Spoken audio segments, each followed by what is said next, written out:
महाविकास आघाडीच्या उमेदवार वर्षा गायकवाड यांच्या संपत्तीत दुपटीनं वाढ झाली आहे।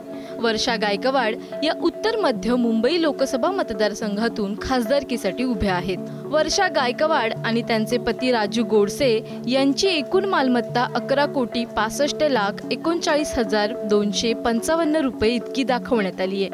त्यात 3,90,90,569 रुपयांची जंगम मालमत्ता आहे, तर 7,68,48,565 रुपयांची स्थावर मालमत्ता आहे।